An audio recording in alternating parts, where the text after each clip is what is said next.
Good afternoon, everyone, and welcome to our first ALA Insights session for 2026, which will be about taxonomy and names matching in the ALA. My name is Juliet Sears, and I'm the ALA's Training and Outreach Coordinator and will be hosting this session.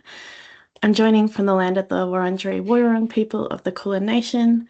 We're geographically spread out today, with one of our speakers joining us from Ngunnawal country in Canberra, but we're all standing on beautiful country that has been cared for and managed by Aboriginal and Torres Strait Islander peoples for millennia.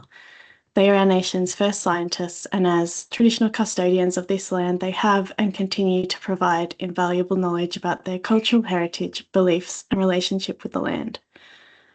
This wisdom and the contributions of their elders are acknowledged, as are their descendants who are with us today. ALA Insight sessions offer a more practical and technical look at the ALA for our users, with the aim of helping you get the most out of the ALA. Today, my colleagues Cameron Slatyer and Simon Sharon will be talking. If you have any questions while they're talking, please post them in the Q&A section. There should be a button for that, I think, in the top right. And we'll work through those in the second half of the session. But I'll hand over to Simon and Cam to introduce themselves and get stuck into today's topic. Thanks very much, Juliet. So my name's Cameron Slatcher. Together with Simon, I manage the taxonomy backbone of the ALA. I won't go into a lot of my background. I used to work at the Australian Museum and prior to that in various government roles at Commonwealth and state level. And I'll let Simon introduce himself when he gets to his part of the conversation. So today we're going to talk about names matching and taxonomy. And hopefully those slides are now changing for you all. Yes, they are. So thanks, Simon. So why are taxonomy and names matching important? So within the ALA is basically a database that compiles data from a huge number of sources. In order to make that data discoverable and explorable by people, we need to provide a common framework for it. So names matching is the data matching process applied to incoming names in order to find the best possible match to a framework of agreed current names. And for the ALA specifically, it allows us to arrange observation records from many different sources into a common framework, which we call the taxonomic backbone. So what we hope to do today is introduce taxonomy and scientific names. We're assuming that the audience here today has quite a range of experience with taxonomy, scientific names and names matching as concepts. So we're going to do a bit of an introduction so that everybody has the same basic operational understanding. And for those more experienced members in the audience, we ask you to be patient. We're going to explain what taxonomy and names matching are at a very coarse level, and show how the ALA handles taxonomy and names matching. And then hopefully we're going to spend most of our time giving you some tips for navigating around the ALA to find particular names or data associated with those names. Taxonomy is the science of describing and naming species by Western science. It's a discovery-based science, and names representing the theories that are tested by being published in scientific papers.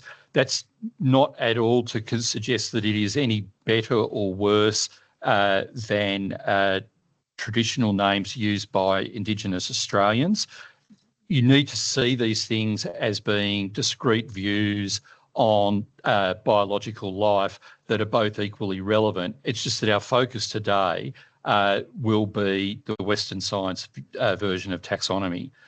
So species are described using scientific names that are expressed in Latin, and they have been since 1735.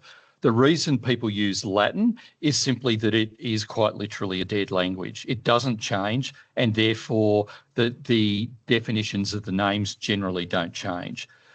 So all species names have a general form. So for our good friend, the platypus here on the left-hand side, what we're looking at is the genus Ornithorhynchus, the species Anatinus, and the authority Shaw 1799. All of those components are important. The ornithorhynchus tells us the group, the species tells us the specifics, the authority tells you where the name was first published. Now, even the bracket is important. The bracket tells you that the name that Shaw originally published has changed over time in terms of the genus that it's sitting within. So in theory, the reason for scientific names is that they provide a unique, unambiguous combination. And unfortunately, this is not always correct. So species names change over time. There are at any one point in time a current name for a particular entity and old names. The old names are generically called synonyms, and work exactly the same way as synonyms do in the English language. Occasionally, the same name is used twice, and this is known as a homonym, and is mostly corrected when it's found. So as a practical example, the platypus, which is Ornithorhynchus anatomicus, I'm not even going to bother. Sorry, I'm terrible at pronouncing Latin names. Shaw, 1799, was originally named Platypus anatomicus. So this created a homonym because platypus, as a scientific name, was actually already in use to describe a genus of beetles. So the poor old duck-billed platypus, as we're familiar with as a common name, was given a new genus, Ornithorhynchus. So over time, various scientists proposed new names or tried to erect new species from the duck-billed platypus. And what we show here is a list of the many synonyms that this particular species has had. And so when we're names matching, we have to have all of those synonyms attached to the correct name. So what about things that haven't been given a scientific name? There's only about 230,000 named species in Australia, and that's only about 1/3 of the estimated biodiversity. So often species that have not yet been formally described are known to science and are given informal names, which are frequently known as phrase names or morphospecies.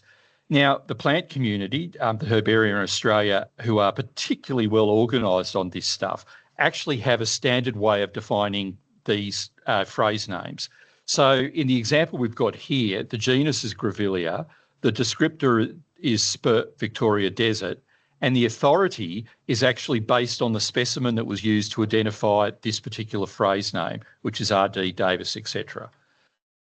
For the vast majority of species, though, where there's not this level of organisation, the names are much less well organised, e.g. the example I've given here. As we saw with the platypus, because theories about species change over time, not only do names change, but what life forms that get attached to that name change over time. And this gets, unfortunately, complicated really quickly. So meet my favourite, one of my favourite dragons in Australia, the Canberra earless dragon, which is currently known as Tympanocryptus lineata. You can see on the right-hand side that it's very restricted to the ACT. It's actually also sensitive, but we won't go there because that's the topic of a previous conversation in 2025. However, if you go back to 2010, Tympanocryptus lineata was a completely different beast that included a whole bunch of things that are actually now other species. So you can see where the modern Tympanocryptus lineata lives down in the ACT at the bottom right. All of those other records are not actually incorrect records. They are correct records for Tympanocryptus lineata, but they are correct at a particular point in time. So it's not a problem from a taxonomy perspective. It's not saying that the ALA is wrong, because it's not, but it's a problem if you need to know what the current species is and where its current records exist. So now I'm going to hand over to Simon to introduce himself and talk about how the ALA all deals with this. Thanks, Cam. Well, as you said, my name is Simon Sharon. I'm technically an IT advisor within the ALA. I've been with the ALA for just over 3 years, and over that 3 years I've been working with Cam on both the taxonomic backbone and names matching. Prior to being at the ALA, I spent about 15 years at Museum Victoria as a senior developer. So how does the ALA deal with placing records that we get in? So the first thing that we need to do is assemble the taxonomic backbone. When we have that in place, we go into the names matching phase. So we take an occurrence record that comes in with a scientific name and maybe some higher order taxonomy like kingdom or family, and then we add it to our system, and so we're able to display the result. One thing to understand about our taxonomic backbone is that it's not a flexible database, it's a static backbone. So when we update the backbone, which we try to do every 6 to 12 months, we have to load and reinterpret the currently 166 million occurrence records that we have within the ALA. Next slide, please, Cam. Cam's controlling the slides, so I'll be doing that a bit. So how do we build this taxonomic backbone? Well, the core of our backbone is the National Species List. Now that's compiled by the Australian Biological Resources Study, which is a department within the Commonwealth Department of Climate Change, Energy, the Environment and Water. And what they provide us with is the agreed current scientific names for species that reproduce or are long-term residents in Australia. They also provide us with a list of synonyms for those particular names, so those older names that Cam mentioned. The NSL is a huge undertaking. When we talk about the number of species in the country, it involves most of the taxonomic workforce around Australia and is contributed to by herbaria and museums across the nation. So that becomes our core. But in addition to that, next slide, please, Cam. We have a few other sources. And because the New Zealand herbaria are part of the Council of Australian Herbaria, we add New Zealand vascular plants from the New Zealand Organism Register. For microorganisms like bacteria and viruses, we actually use the Global Catalogue of Life because those are very widely distributed organisms. But in addition to that, we construct a series of supplemental lists including species that are not found in Australia but pose serious biosecurity threats, species that are in legislation or recognised on states and territory lists but are not yet in the national species lists, and species that are not yet in the national species list but have a significant or regular Australian populations. Next slide, please, Cam.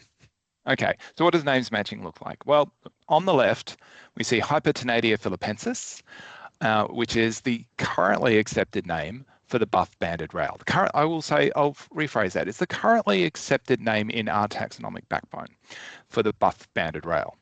Now, previously, it had a number of different names, one of which was Gallerellus philippensis. So on the right, you'll see a list of virtually all of the names that are being attached to Hypertonatia philippensis. And at the top, you'll see Gallerellus philippensis, which is by far the most records that we get. Because we get records from museums and herbaria, they go back quite a way and use the original names as they were found at the time. Next slide, please, Cam. So how does this name matching happen?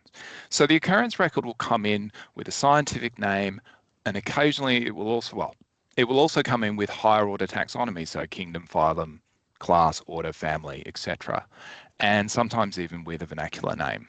So what the system does is it takes that scientific name and tries to find a match to either a current accepted name or a synonym. If it does that, great, it's an exact match. But it doesn't always happen because there's a few things that can go wrong. If the name is misspelled, those long Latin names, it's very easy to leave off a character or flip them. That will try and come in as a fuzzy match. But it may be that we don't have that particular species in our taxonomy. So what the system will do then is look at the higher taxonomy. If it's just a scientific name with the binomial, it will look at the genus and say, do we have that genus? Yes, we do. It will attach that record to the genus. So we're always trying to find the best place to put a record in our taxonomic hierarchy. If it's got higher order taxonomy and it can't find that genus, it will work its way up the higher taxonomy. but it will also, as a sort of a last resort, use the vernacular name if provided to see if it can match to a vernacular name. So that where the match ends up, whether it's an exact match or a higher match, an informal match, which is generally what happens with a phrase name, so the plant structure that Cam mentioned earlier, depends on how much information has been provided in the higher taxonomy. Next slide, please, Cam. So names matching actually works fairly well within the given taxonomic backbone. So 93% of our names out of that 166 million or so records are exact matches. 1% are fuzzy matches, which are generally spelling errors. About 5.5% end up at a higher taxonomic level. So where we don't particularly have that species, it'll end up at the genus or potentially higher. If it's a homonym, it may end up higher depending on what information has been provided. Only 0.4% of those names don't match at all, and only 0.1 match on a common names. So when we're reviewing our taxonomy to do the next releases, we've implemented a system where we focus on those no matches, higher matches, and miscellaneous matches to improve our taxonomy. Next slide, please, Cam. Okay, so that's a really brief introduction to a very complicated concepts. But what we're going to do now is just run through how you can find names within the ALA and how you can, where to find information and how to improve your searches for information. So I think we'll switch from slides to the website. Just give us a moment.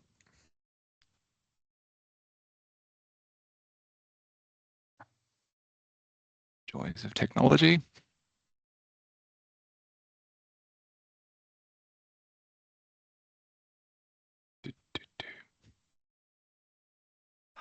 No matter how many times you practice something.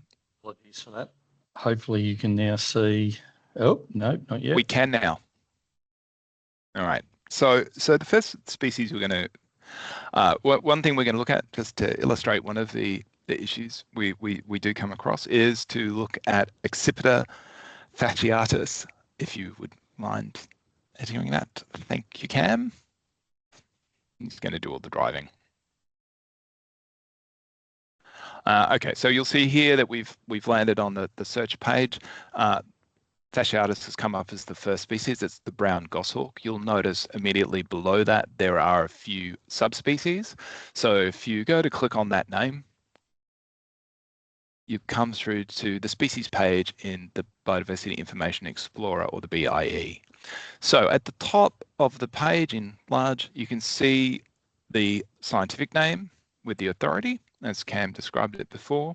Under that, in the smaller type, you can see the taxonomic rank, which in this case is species, the taxonomic status, which is accepted. So that's the current name within the taxonomic backbone, and the name authority, so where we source the information from. So in this case, it's the Australian Formal Directory, or AFD.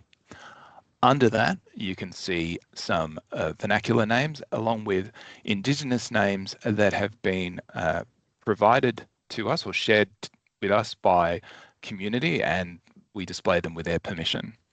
So down below that, we have a series of tabs. So when we're looking at the names, if we click on the Names tab, we get more detailed information about the taxonomy and scientific names along with the vernacular. So the first thing we see is the accepted name that's up the top.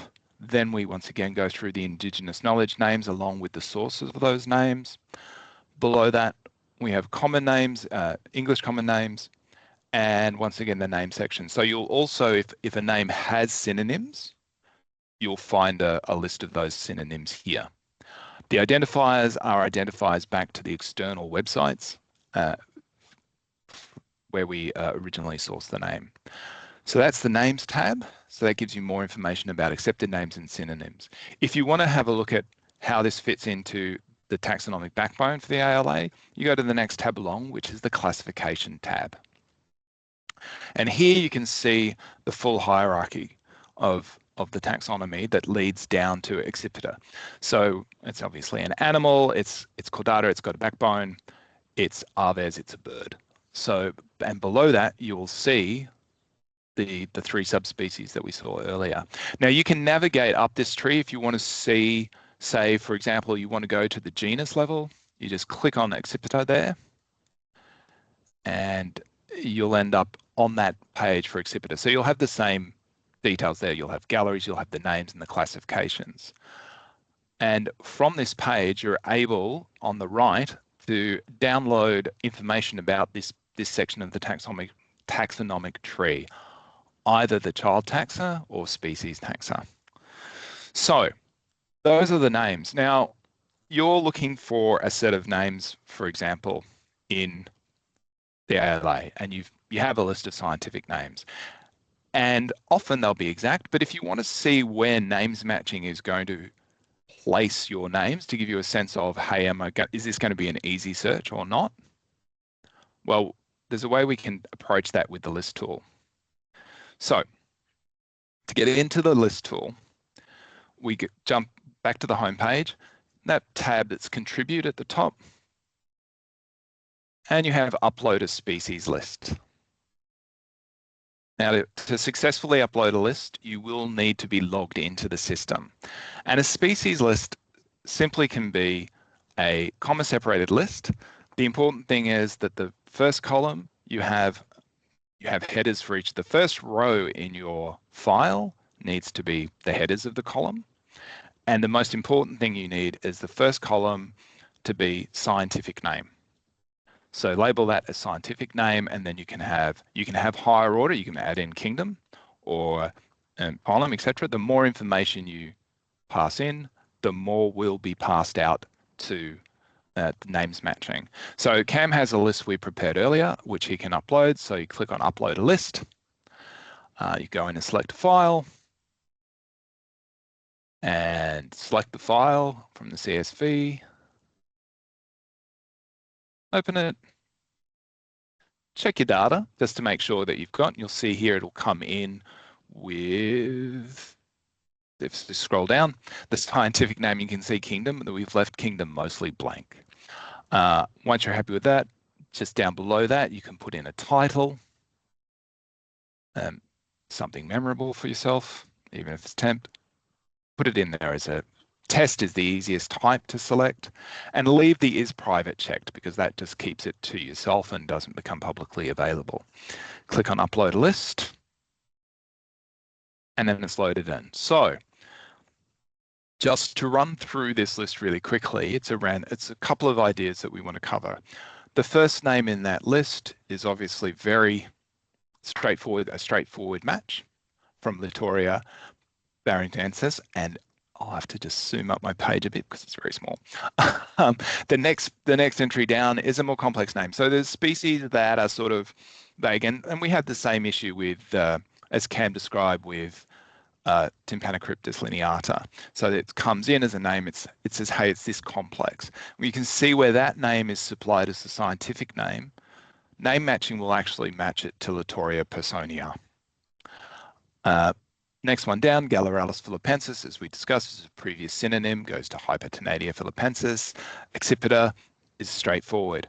Now, the next name we've put in for a specific reason, because Tachyspisa fasciata is actually the currently accepted name for the brown goshawk. So this happened after we loaded our last taxonomy. So this is always the issue that we have, that the taxonomy is always racing ahead of the system. So it doesn't match, but we're lucky in one sense, which we'll come to later. So the next one is a spelling mistake. It's very hard to pick out, but you'll notice after the first N is missing the A for I'm even worse at pronouncing Latin names than Cam is, and Cam is not bad at pronouncing Latin names, I have to say. So I won't even try with that one. Next one down is Codium. Now, Codium is a homonym, as we mentioned before. So it's a genus for algae, but it's also a synonym for a genus of wasps, which I can't remember the name of quite now. So what we've done on the next line, if we scroll across to the right, we have a column for kingdom. When we created this list, we added Plantae as a kingdom. Oh, it's not showing. That's interesting. So we added Plantae as kingdom. You're just going to have to believe me for this one. And because we had Plantae in I there, think it's because I made it bigger. Just hang on a moment. Cool. All right, there we go. Because we had Plantae in there as the kingdom, it was able to resolve the homonym and say, you're talking about codium, that's the algae, not codium, that's the synonym. The next one down is a phrase name. So Grevillea for Victoria Desert matched correctly because it's in the right format. But sometimes if we get a phrase name in the incorrect format, you'll see in the next line down, you have brackets around Victoria Desert. So when names matching is looking at this entry, it actually thinks that you're saying that Victoria Desert is the authority for the name. So it's actually just gone Grevillea. It's a species of Grevillea of some description, and it's matched it to Grevillea. So that's a bit about how that names matching works. Now, if we go back to talking about our friend, the brown goshawk, Cam will take you through how you can find and refine some of your searches within biocache. So when you're in the species page, the way that you get to the biocache and see the records, if you scroll down a little, under the distribution maps, you'll see all of those widely distributed brown goshawks. View and download occurrence records is what you'll click. At this point, I will hand back to Cam to talk about the joys of filters and biocache. Thanks very much, Simon. So look, what I'm going to do now is just take you through a few other tools that you can use when you're searching for things. So firstly, when you normally come to us, so because I'm currently logged in, it's remembered my preferences. But quite often, if you're not logged into the ALA, what you will be presented with is what you currently see now. My suggestion is the first thing that you do is go to the data profile, which is basically a list of filters that are automatically applied to the data, and that's ALA general. Now you can turn that off by clicking on disable data profiles, but I find some of them are actually quite useful. So if you just expand the list, I always recommend turning off exclude records based on scientific name quality. Now, the reason for that is while it does exclude a minority of dodgy records, because it's basically looking at all of the names in the system based on whether they're in the form genus, species, authority, if it comes across things like phrase names or morphospecies or less formal names, it treats them as quite correctly as incorrect names and hides them. So what I'm doing is just turning that off for the purposes of my use of the ALA. The second thing I'm going to talk about is using customized filters. And there's 3 filters, if you're interested in doing these kinds of explorations, are almost mandatory. The first one is scientific name unprocessed. It's already selected because I always have it on. So scientific name is the scientific name that we have attached the data to. Scientific name unprocessed is the scientific name that came with the record when it came into the ALA. The second filter is name match metric. That tells you what Simon was talking about earlier in terms of exact matches or fuzzy matches or higher matches. And between the two, they enable you to do a lot of queries in data and give you better command over what you're including or excluding from your queries. The third filter is, frankly, I think one of the most useful things in the ALA. So when data is brought into the ALA, it basically attracts a whole bunch of what are called assertions. So things like, oh look, the coordinates have been rounded up, or the coordinate, the country that's been given in the data doesn't match the location point, things like that. So if you turn on record issues, it brings up a list of all of those things, and you can use that to very tightly refine your records. So just to go into a couple of practical examples, and I promise you we are nearly finished. So if I go to the first one that I turned on, scientific name unprocessed.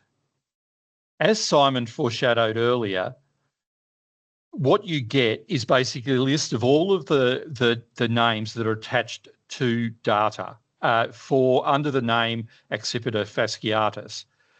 Now, the data comes, this list comes presented in alphabetic arrangement. If I change it to numeric, so basically the most number of records, you'll immediately see that there's over 100,000 records with that new scientific name, Tachyspasa fasciata. Now, why has it matched? That's an interesting question. You saw in the list that Simon presented that it didn't match. So let's have a look. So we're going to select those records, include them. And what I'm going to do is look at the names match metric here on the left. And if I just move that up into the centre of the page, you will see that 100% of those 104,544 records are vernacular name matches. Sorry, I've just been asked to zoom in. I suspect I might actually...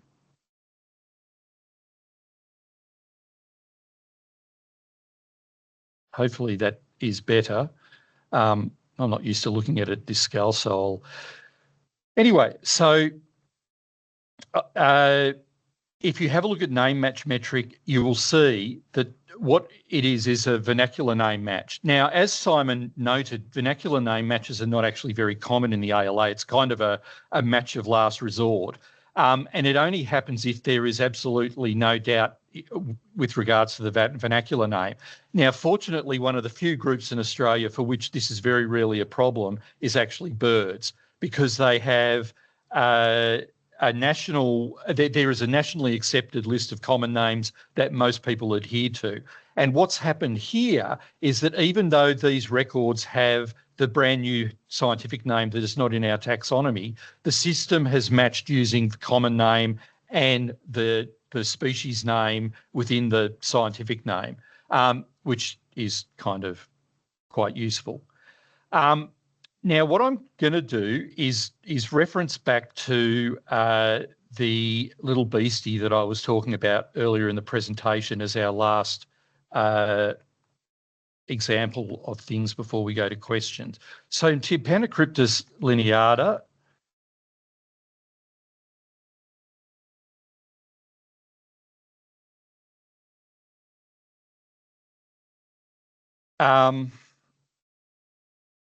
as I showed you earlier, it's actually found in the ACT. All of these other records are, if you like, older usages of the same name. Now, there's unfortunately, currently in the ALA, we've got no way of dealing with this particular issue because we match our data based on the taxonomy. What we're hoping to do in the future is to actually, for examples like this, reallocate records based on a geographic filter, but that's science fiction at this point. We can't do it.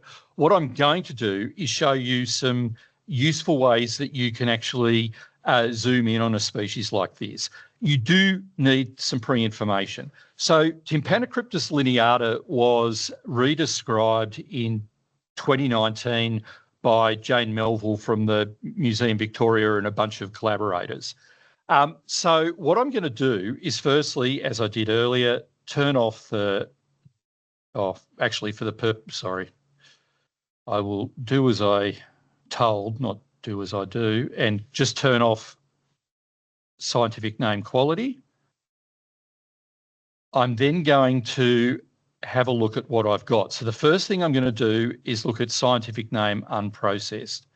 So if we go into that, we see a list of scientific names. Now, the one I want to draw your attention to is here, Tympanocryptus lineata complex.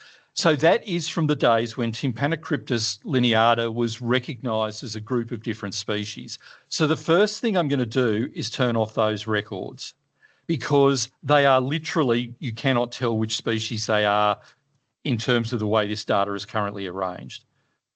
So when I do that, what you should see is that the, Cam, you hit included instead of excluded. Sorry, I was muted. Yeah. Thank you. Sorry. Anyway, Apologies. it did usefully show that what it did was include, but will now exclude a whole bunch of records that are outside the ACT. So I'm going to now exclude those records, not include them. I'm then going to go to the second filter, which is name match metric. So again, we've got a range of different matches, as we've talked about earlier. I would recommend in this instance that we turn off higher matches. While it's only getting rid of a few records, they are highly likely, not necessarily to be wrong, but they're likely to be older instances of taxonomy. So I'm going to exclude those. And then because we know that Jane Melville et al. Redescribed this species in 2019, what I'm going to do is go to the year. I'm going to scroll all the way to the bottom, and I'm only going to look at records post 2019 because that is when the species was redescribed.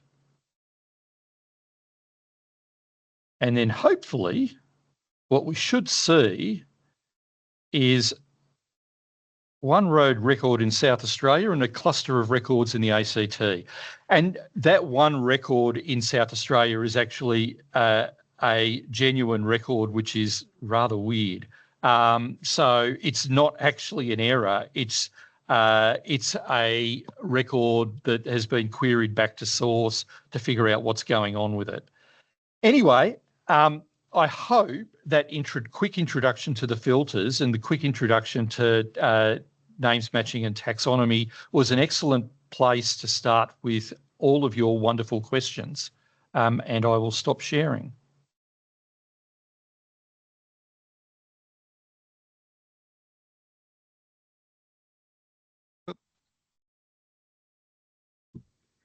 Okay. We're all pressing the button. There we go. This is a new system we're trying today, everyone. So we're just getting used to the back end and how it all works. So I'll just start off with a question to Simon. So you showed how to download a list of names from the classification tab. How would that look if you downloaded names for, say, all of Animalia, and what would that look like? Okay. So basically, Cam, can I get you to share your screen again? Sorry. So if we scroll, wrong thing to share.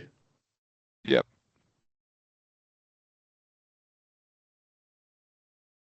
There we go. If you actually scroll back up and go to your go to the exhibitor tab on the far left, I think you've got. No, it's all right. I'll go back to home. So in this case, the easiest thing to do is potentially to type in Animalia, which takes us to the kingdom level. Jump into the classification tab. There are more than that many records. There are a lot. Simon, sorry, because it's zoomed out again, I'm just going to zoom in because we do have a few complaints that it's too small. Too small. Yep, no, not a problem. Okay, so sorry, we've gone to the tab, and I'm just going to click on the classification tab. Simon? So, yep, all you need to do here is if you download the child taxa, so it wouldn't download species, we'll download species, download your child taxa. That will download all of the accepted names in our taxonomic backbone all the way down to species level. I will warn you now that is a big download.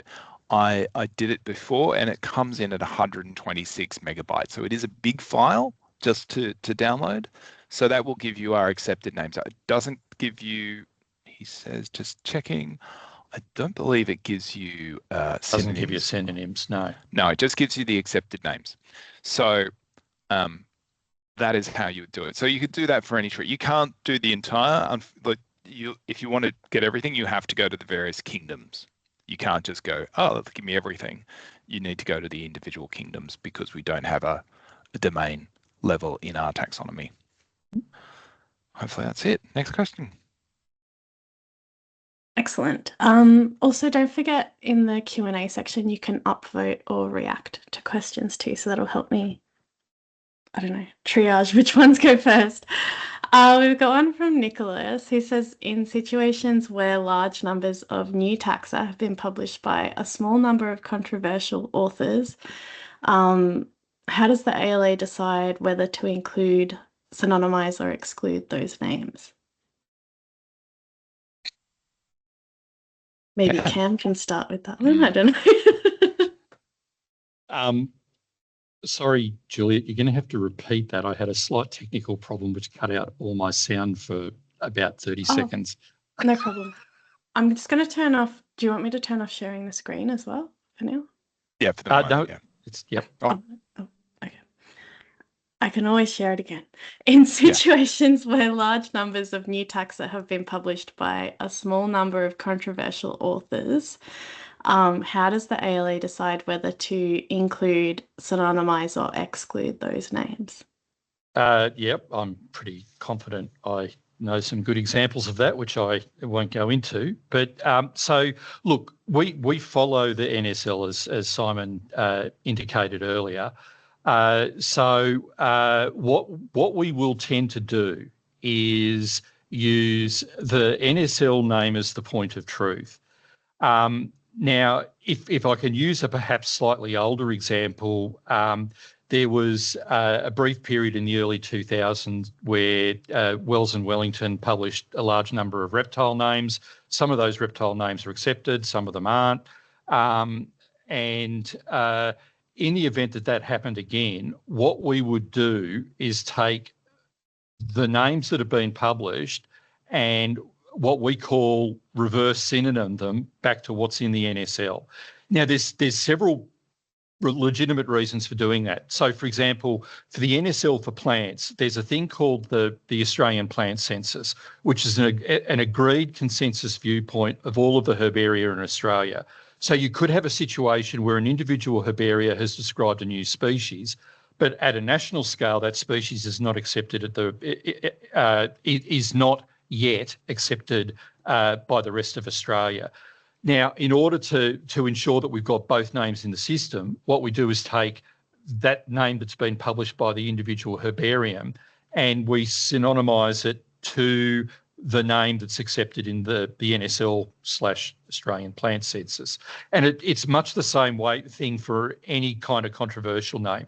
We also do it for common misspellings. So there's a lot of scientific names which about 90% of Australians misspell. And so we've got those misspellings in our taxonomy. So not because they're valid scientific names, but because it helps direct our data to the right place. Excellent. Did you have anything to add, Simon? Or... No, that covers it pretty well. Cool. This one's got 7 upvotes, so that's exciting. When there is a difference in threatened species name in the Commonwealth, like the EPBC Act versus state acts, which name is given in the ALA? That's from Adriana. Okay, so there's a two-part answer to this. So currently in the ALA, it will have where if you like, the biological entity exists in both, and there's a name in the EPBC Act and a name at the state level. Whichever name is in the national species list will be the name that's in the ALA. But you should, because we do this on a monthly basis, you should be able to put either name into the ALA and end up at the right spot, because as Simon referenced earlier, what we try to do is include all names that are statutorily listed in Australia at state, territory or Commonwealth level and have them matched to the correct point in the national species list. Now, what we actually hope to release in a near future is actually in that list tool that Simon and I demonstrated earlier, we're going to have a specific list that basically has every single taxon that's statutorily listed in Australia in terms of, in the left-hand column, and then what it matches to in the ALA in the right-hand column, because on occasions there is always the issue that it might not be in the ALA's taxonomy because it's too recent or that kind of stuff. So, and we hope to have that live in the next 3 or 4 months. Perfect. So there was another question that was asking, is there demand to include exotic or invasive species in the taxonomic backbone, and how are these species typically represented? Mind if I take that one again, Simon? Not at all. Be my guest. So the NSL includes most exotic species in Australia that are agreed by herbaria or taxonomic experts to have breeding populations in Australia. What it's not going to do is include the one plant that's sitting behind your backyard fence that has started growing out of your compost heap. That kind of thing is just below the scale of what the NSL is trying to do. But if a thing is actually recorded as having a naturalised population in Australia, it will eventually make its way onto the NSL. There is always a lag time. What we do is for things that we can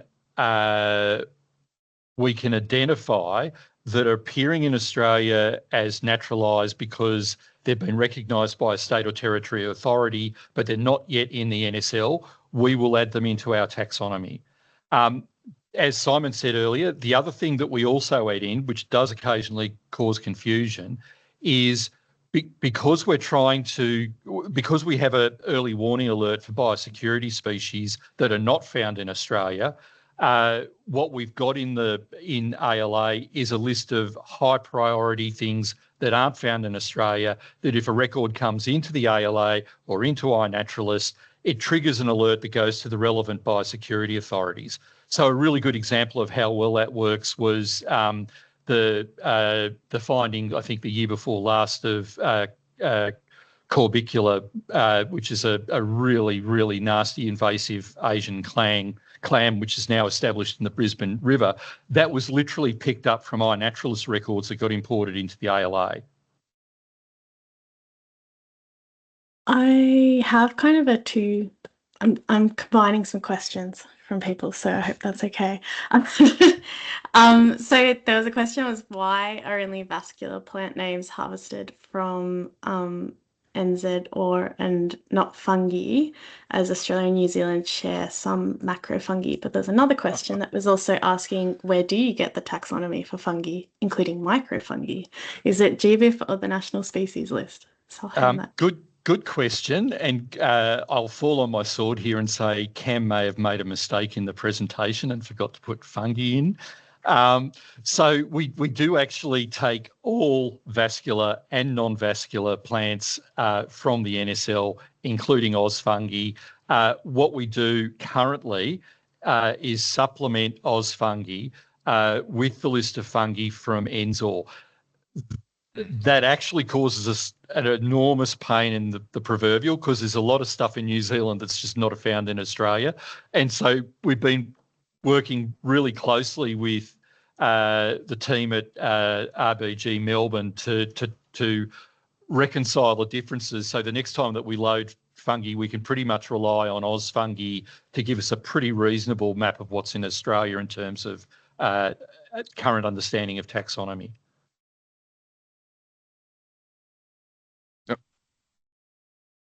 You're on mute, Juliet. Oh, sorry. Yeah, I'm here. I was just saying that got a lot of heart reacts, so I think people like the fungi love there. Fungi rule. We have a question here. Why should I use the ALA for taxonomy rather than go to the source? So ALA versus AFD. Simon? Well, okay. So that's it's a good question.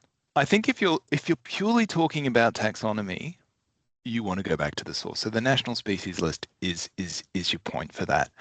I think one of the things we haven't stated explicitly about our taxonomic backbone, which hopefully the discussion has shown, is we're establishing that taxonomic backbone with the most current accepted names that we have when we build it.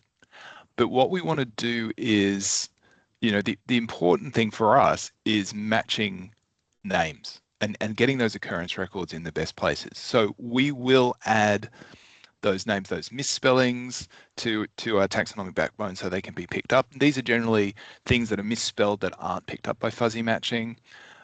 We will also do that reverse synonym approach that we took, which isn't, taxonomically correct. The more current name should be the accepted name. But what we're saying is we want to make sure that that name goes to what we've currently got or what is currently listed in the NSL. So if you're purely talking taxonomy and you want to go to the taxonomic source, absolutely go back to the national species list. Where we have issues or where people come back to us with issues, we definitely feed that information back. We have a good relationship with the folks at the national species list. We will send issues back when they come to us, and they will keep us updated on issues where we have done something that's gone a bit wrong. So if you're purely looking for taxonomy, the national species list is your place to go. Where you're looking at how do I find occurrences and seeing how names relate to our placement within that hierarchical structure, then we look at the backbone. One of the things I just really quickly to point out, when you're looking at a species in the occurrences, it will include all of the subspecies, the occurrence records for any subspecies under that species. So it's just something to be aware of when you look at that list of names and you're saying, well, how come these subspecies have been there in that raw scientific name? That's because it aggregates everything under that particular level and shows you all the records associated with that. Hopefully that sort of clarified that question. Cam, you don't have anything to add to that? Nope. Oh, good. Kate has a question. It's a bit longer. So Kate has used the ALA a lot, it sounds like, over the last couple of years for quite a big project. And she's had a few cases where a taxonomic name has been bumped back to genus or family, so it's gone to higher match. But they weren't new names either, she's noted. So species have been published sometime in the first half of, say, the 20th century. Yep. It's happened a few times, so she was just asking if we could shed light on that. Yep, that's actually pretty straightforward. So there's several reasons. Firstly, the NSL is an encyclopedic reference, but it is not an exhaustive reference. There are always missing scientific names. And again, another one of the reasons why we have our supplementary list is to add those names. Like it's very easy to miss particularly early scientific names. We add them into the taxonomy. And I should add at this point, we meet once a month with ABRS to go through all these issues. Anything that we find that we think is slightly off, we refer to ABRS, and the wonderful team there does an awesome job of trying to keep everything as up to date as possible. But it's basically that the reason why things are going up a level is that they're simply missing from the taxonomy. And if, Kate, you find ones like that, please drop us an email. Just go to the help desk, send them to them. Simon and I will respond and we will add them to the taxonomy and let ABRS or the relevant part of the NSL know what they need to do. Excellent.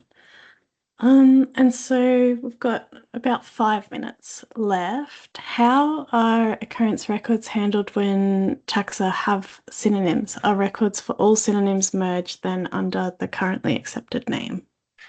Yes, that is absolutely the case. So when I say it matches to when I was talking about names matching, if it matches to the synonym, that record gets placed and attached to the currently accepted name in the taxonomic backbone.